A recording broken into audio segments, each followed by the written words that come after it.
Welcome to Wrestling with Heart, a podcast looking at pro wrestlers giving back to their community. Join me, Stanley Carr, as I interview wrestling's hottest names who use their platforms as entertainers to raise awareness and do community service. Hello and welcome to another edition of Wrestling with Heart. This is the show where we talk with professional wrestlers and professional wrestling personalities about their lives in and outside of the ring, as well as doing acts of charity work, community service, volunteering, and spreading the positivity. We're always about the positive vibes here on the show, and with me right now, I've got a very special guest. He has worked in WWE as well as the independent scene in New England. He is one half of the tag team, the Heart Throbs. Pleased to welcome the one, the only, Antonio Thomas. Welcome to Wrestling with Heart. Thank you for having me. Great to be here, Stanley. Yes, it's my pleasure. So, you're from Springfield, Massachusetts. Tell me about your Yep. childhood and upbringing. Um, just had parents, mostly raised by my mom, but my dad was there, um, a little bit growing up. We got a great relationship now, but had one sister, just always loved sports, got into wrestling when I was about 9 years old and just became enamored by it, just consumed me that and sports and you know, GI Joes and toys and yeah, typical childhood. Just every Saturday morning and every Monday night, just wrestling nonstop. All the magazines, figures, everything. Yeah, the 80s definitely were a hot period in terms of star power. You had Hogan, you had Macho Man, you had Jake the Snake Roberts. Oh man, I could I be mean, here it's all it's day. it's you've always had hot periods where there's been stars and more than one Exactly. now. Attitude Era. But yeah, that's whatever you grow up with as a child, that's always going to be more special for you throughout your life when you look back on things. Who were some of your favorites growing up? Well, I mean, right away I loved Hulk Hogan, but then I started to really, after a year or two, really started to um just gravitate towards the heels, the Ric Flairs, Ted DiBiase. I love Ted DiBiase. Love the Four Horsemen. Love Mr. Perfect. Obviously, I also love, like the Road Warriors, Demolition, Ultimate Warrior, Psycho, Sid Vicious. But mostly, I love Ricky Steamboat too. Ricky Steamboat. And then, as I got into my teens, like Shawn Michaels, Bret Hart, um, but those, Steamboat, Flair, all those guys. I mean, that's stuff that I watch today and always will watch. What was the point for you where you decided I want to do this for a living? Probably in high school, just because I was always playing sports with my friends and always doing stuff, but just like team sports really weren't for me. I did a little amateur wrestling in high school, not much, but I just once I got into like lifting weights and stuff, and it was more everything was on you, the onus was on you, and then just I was like, I'm never going to be the biggest guy in the world, but if I can be in the best shape possible, um, then that's what I would aim for. And I said, why not me? You got one go around, and I I tell kids to this day, like, why not you? Why can't it be you? Why can't, you know, all the people you grow up idolizing in wrestling or any sport, they were like you at one point. So you can make that happen. And that's my mom was super supportive. And so yeah, high school um, was when I was like, yeah, I want to do this. Yeah, it's the motivation, that you're telling people. It's always you never want to give up. You always want to have the desire and passion to follow your dreams. And wrestling, I know the sports background especially, help prepare you for training to be a wrestler. Talk to me about your experiences learning how to get in the ring. I started at Killer Kowalski School. Um, and it was tough. I thought I just hitting the ropes, you get bruises, landing on your back, taking bumps. That's not normal. It's not something we're conditioned to do in any sport unless, you take up judo or, you learn to fall in amateur wrestling or grappling. Um, so it was tough at first, but after a couple months, I thought I broke my rib, took a couple weeks off, a month off or so, didn't know if I wanted to do it. And then just went back and just started to get in a groove. Just like anything, you need reps and you need to get in a groove. And once that happened and I started to feel comfortable, I think I really, made some progress and I was off and running. Talk to me about some of the advice that you got from Kowalski and some of the people that you learned under when starting out in the business. Um, just try to make everything look as real as possible. You hear it all the time. You know, think shoot and then work. And you don't understand it at the time. It might take years to sink in, but you know, it's it's simulated combat. So it needs to look real, without, you need to be the magician that saws the woman in half without really sawing her in half. So just doing that. And then Steve Bradley was a guy I trained under early on, and he was always listen to the crowd. Don't He goes, I can tell if a match is good or bad by listening to the crowd. I don't even have to see it. I don't care what moves you do, but I want to hear the crowd. And that's really what it's all about because we're there for the fans and it's for them to react. Fans love wrestling. They love cheering the good guys. They love booing the bad guys, and it's all about that interaction because it's Yeah, special. wrestling is just like any book. It's like any TV show, anything with you have an antagonist and a protagonist, and that'll never go away. And that's why people want to boo someone, they want to cheer someone, and that's the essence. It is, and it's just such an incredible atmosphere and environment to be around. There's nothing like being in there and hearing the crowd and everything going well. You're working with your opponent and getting to the back and just um yeah, just that is the best feeling in the world. So When you made your debut in the early 2000s, talk to me about your first few matches. Were you scared? Were you I nervous? was Did I you was scared. Yeah, I was so nervous. They were horrible matches. Probably my it was right after 9/11 in 2001. And they were just I took like a phantom bump but it was when I got to the back, it was like the best feeling ever. I was like, I knew I got to do this. I got to get better at it. And I just wanted to wrestle as much as possible, whether it was setting up rings locally here in New England and just traveling with other people to shows. Just started to just every weekend, I wanted to do something. I just couldn't wait for training and just going to the gym and it was just totally immersed. Um, I was working as a teacher's aide at the time, so it allowed me weekends off. I could get out of school at 2 o'clock, and it was I just wrestling was my job. The other thing was just to kind of, you know, um, have something financially. So Yeah, and it's always good to have that backup plan, have that just in case yeah, something doesn't. absolutely, yeah, yep. And so, what point did you meet your tag team partner?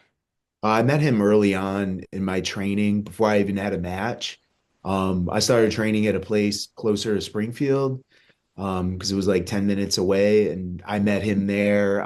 Smart Mark Sterling from AEW was training there at the time, and yeah, so we met then, and we really didn't team up until about 3 years later, 2004. Started teaming up regularly for a local promotion. Um, but then we got to OVW and we got to WWE separately. So I guess he moved down there and then I got signed as a singles And then Jim Cornette put us together once we were in OVW, and you know, Any fun memories you want to share about your time in OVW? it was all like once we started teaming, it was some of the most fun I've ever had in wrestling. It was tough at first because I'd never really been away from home in the area, and then moving down south. Louisville is not really too south, but um, kind of that southern, slow, relaxed southern way of life when you grow up in the Northeast and everything's like, you know, just everyone's in a hurry all the time. So just being away from my friends and my comforts, it was rough. It was a rough first few months for me, but and I just had some injuries. I tore my hip, burst a sac in my elbow, which I never had, I'd never really gotten injured before. So in wrestling. So um, but yeah, once we started teaming as the Heartbreakers, it was the most fun, maybe the most fun I've ever had in wrestling. And it was only for 3 months, and then we got called up. But it was awesome. I would have loved to been there in OVW, like at least for the rest of the year. But you can get the call at any time to debut, so you gotta always be ready. You gotta always be prepared. And making that transition is a whole nother breed in itself too, because you're working in front of big crowds, big arenas. Working in front of a big crowd is so much easier than in front of a small crowd. Especially like working in front of 10 people is harder than working in front of 10,000. So it was mostly just trying to find, what WWE wanted from us, what there was never kind of clear, hey, we want you to be this and act this way or do this or whatever. So and plus, we were the youngest guys there. We were there. We were on Raw. We were learning live without a net. So we were literally learning, you know, on TV. And it was tough because you're there with everyone else on the roster at the time was 10, 15, 20 years in. And, here we are, we're 2 or 3 years in. So it was tough. We did as good as we could, but it was like we are always swimming upstream. Whose idea was it to be known as the Heartthrobs, that gimmick? They changed. Well, Jim Cornette gave us the Heartbreakers gimmick, and just like the furthest thing from us. So we just kind of made it as like crazy and unique as possible. And it was totally different in OVW. It was, we were baby faces, kind of fun loving. And then they didn't really give us say, hey, be that, or hey, be like, the Hollywood Blondes, or be like an arrogant team. They didn't really say that. They just said, well, we're going to change your name to the Heartthrob. So, but you just you are playing a part. So it's like being an actor. You gotta whatever they give you, this is your chance, and you gotta try to make the best of it. They broke up some teams. Really, it was us, Regal and Tajiri, and then Hurricane and Rosie for like 6 months on house shows. Then Kate and Murdoch came in. Then like the Highlanders and the Spirit Squad came a little after that. But they would always, it wasn't like the 80s where there was like 5 or 6 heel and babyface teams on each side. It was like they had a couple teams, and then so like we worked with Hurricane and Rosie like on all the house shows for 5 months. Um so it was, I wouldn't call it if you combine SmackDown and Raw, maybe there were a handful of tag teams, but it Hmm. was they kind of cycled in, This you was know, around the brand split because you guys were on Raw and SmackDown had this was 2005, other. 2006. We were on Yeah, Raw. We were never on yeah. SmackDown. Yeah. Any fun memories you want to share about your time in WWE?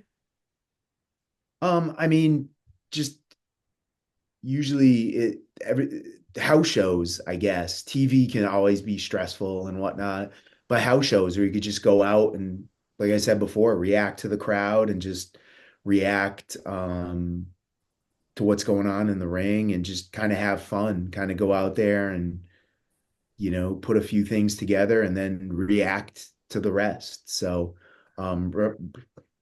wrestling's acting, but it's more so reacting. So that was the fun part. Just doing the house shows, I think were the most fun part. You had mentioned you'd worked with Hurricane and Rosie a lot. What was it like being around those guys? They're super cool, easy going, easy to work with. Just we just work so much together that we kind of knew what each other did, and we didn't really have to, all right, see you out there, and all right, you know, find out the finish for the night and then just go from there. And you guys were released in 2006. What happened? We were just, as I said, we were just always swimming upstream and just could never get our footing under us just because we were so young and just kind of didn't know what direction they wanted to take us. For me,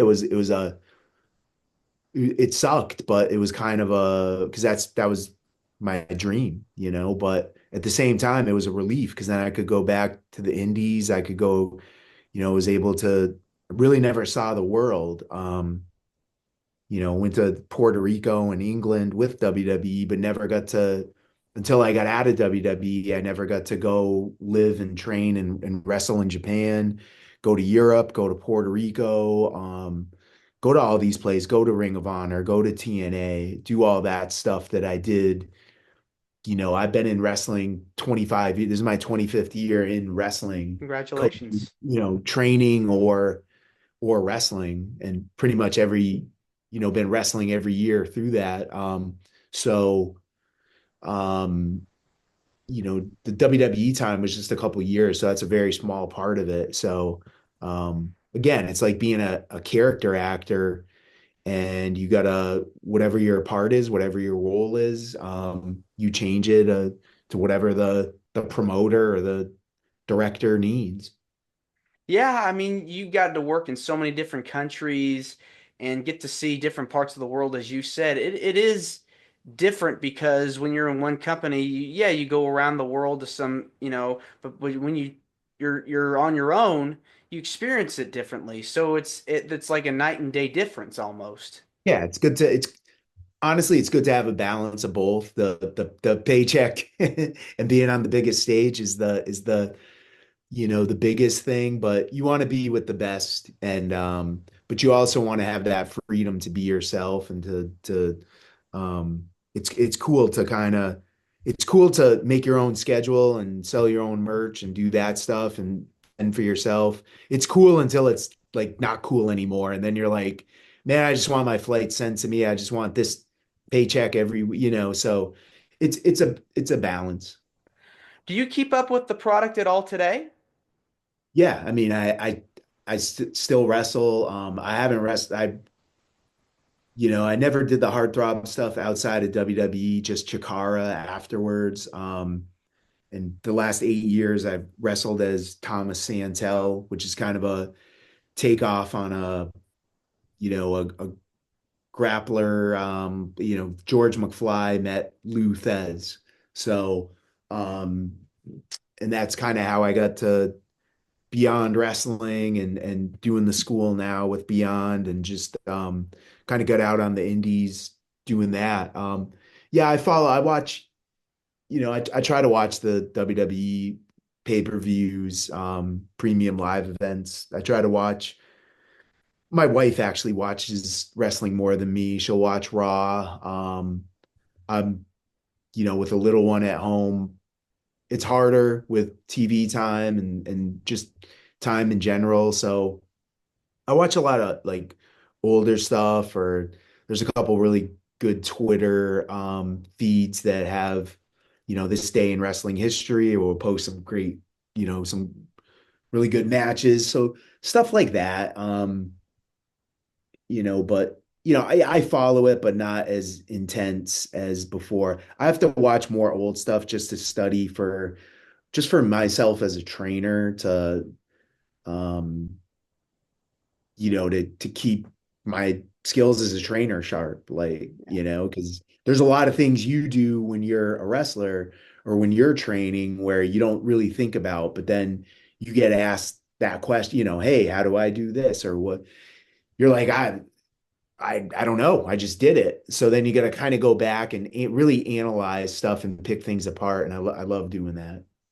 Now, outside of wrestling, I know you've done a lot of charity work and have done stuff to help out in your community. Let's talk about some of the things that you've done to make a difference.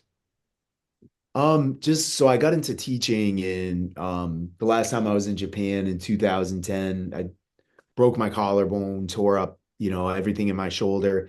I had to get surgery, so I decided for 3 years I worked as a teacher's aide before WWE while I was pursuing wrestling. So I went back into teaching, started subbing, and then started working with special needs kids, special ed classrooms. And then I started doing that after school with a couple teenage special ed boys with two families, which kind of led me into just down the teaching path. And I was like, I can teach and wrestle at the same time. I can pursue both. And so did that. I also through my, martial arts background and I've done martial arts my most of my adult life just because I love the training. I love learning. And it's really helped me in ring. It really takes your instincts and just your movements. It really adds that realism and just, it just, I can't say enough about what martial arts will do for in-ring work. I certainly speaking for myself, it's helped it a lot, but started doing kids, a couple of kids classes a week, teaching kids jujitsu, grappling, and then also at that gym started doing a strength and conditioning class, teaching boxing as well.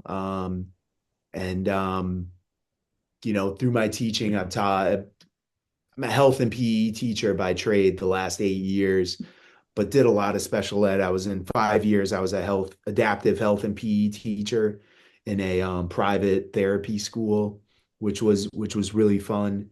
And then the last 5 years, I've taught homeschooled kids. So, um, and just looking, and along with the last 3 years being the coach at the Beyond School, just giving back that way, always giving back to younger wrestlers that would ask me stuff and befriend, I being around 24, 25 years, you get to go through two, three generations. So you come up, there's all different waves of people that you've come up with. When I got out of WWE, the Tommaso Ciampas, the Ivars, the Kofi Kingstons, those guys were coming up. Then a couple years later, it was the Matt Tavens and the Mike Bennett's and the Dijaks and those guys. So, and it's constantly been that way. This last wave at Beyond, 4 or 5 years ago, was the Carmelo Hayeses, the MJFs, pretty much anyone that's been that went on to AEW. So you see those different waves, and you always want to give back and um, give any pointers, and I learn as well. Those are my peers. I never look at it as I'm the veteran, I know it all. No, you're always, as a teacher, as a worker, as a wrestler, performer, you're always working, you always want to get better, and you're always proving yourself.